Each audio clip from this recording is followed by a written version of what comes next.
In this video, I'm giving more lore about the Nozark games while trying to leave out the most amount of spoilers I can. The Nozark games are the start of something historical in my novel. 1 billion people being forced into a battle royal. 2, the death for the chance to attain a wish. This event was global and lasted for 2 months. It was one of the most devastating events that ever happened in the world, and it had everlasting effects. So why did anyone create this in the first place? Well, that requires context. So in the past, there was something called the Day of the Departed. If you've seen my Alma video, you already know what Almas are. Basically, imagine enough Almas to make the sky go black during the day, across the world. That's the Day of the Departed. It's a tragedy that went down in history due to how it terrorized most of the world. So what if some sicko wanted to recreate it? Well, it's too hard to keep rifts open, so why don't just get the souls in our world and then use something else? Something with imaginable power. To create these Almas. The person who thought this was Nozark, and using gathered knowledge, he finds out about a celestial which will grant wishes if you can exchange something. So Nozark needs 2 exchange souls, but he doesn't have ownership, so he can't just kidnap someone.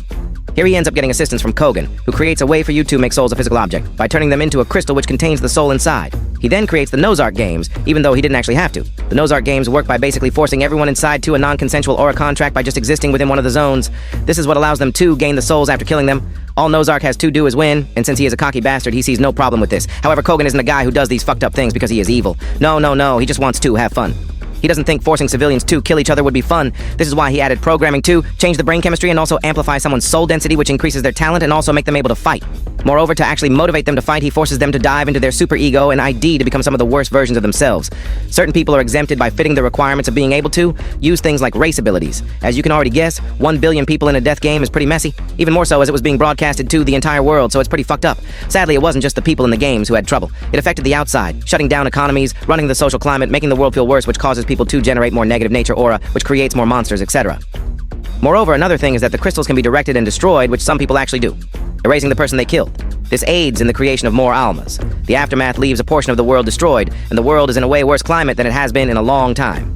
Back to the Nozark games, I plan for the fights to purposely feel messy and chaotic due to the fact this isn't supposed to happen. Everyone's lives have been put on hold because of this. Moreover, it's a battle royal. Of course, it's not clean fights. You see multiple third parties, 3-way fights, teaming, or someone suddenly doing a squad wipe during a fight between 4 people.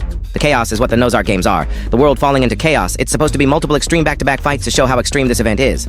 Moreover, in between, we see our characters attempting to discover how they can escape it. If you didn't know, I sometimes split my arcs up into phases to help with planning. In the 3rd phase of the Nozark games arc, we take a break in the fact we see what Kogan is actually doing, and we find out this is a distraction, so he can have his fight with Ori Daigigos. This is the first time we are seeing Ori Daigigos directly fighting someone, a person not be it. In an earlier arc, we find out he has already sparred Sakai, Kuro's father, but this was only in an old news report. This is for real and where we see his powers showcased for the first time. Something else about the Nozark games is the impact on the story. It's obviously an event that would go down in history, and it has affected the entire world in a permanent way. First, let's talk about soul density. If you've seen my race video, you know what it is. Since the Nozark games increased people's soul density, it basically fucked up the original way of measuring it, which was in percents. This leads to a new unit called soul metrics, or SM. This is what they use to measure soul density from now on. Some of the more physical changes is the destruction. It makes several places inhabitable and leads to several people being refugees. Moreover, it leads to the creation of places called warped zones. To explain it, when negative nature aura infests a place too much, it either forms a dungeon or a labyrinth. Warped zones are basically partially formed labyrinths, and in them, space-time is warped, which can turn a simple plane into a curving road without you realizing. Another thing created are Darth zones. This is more of a classification than an actual thing. It's used as a way to identify when somewhere is extremely infested with a high amount of monsters.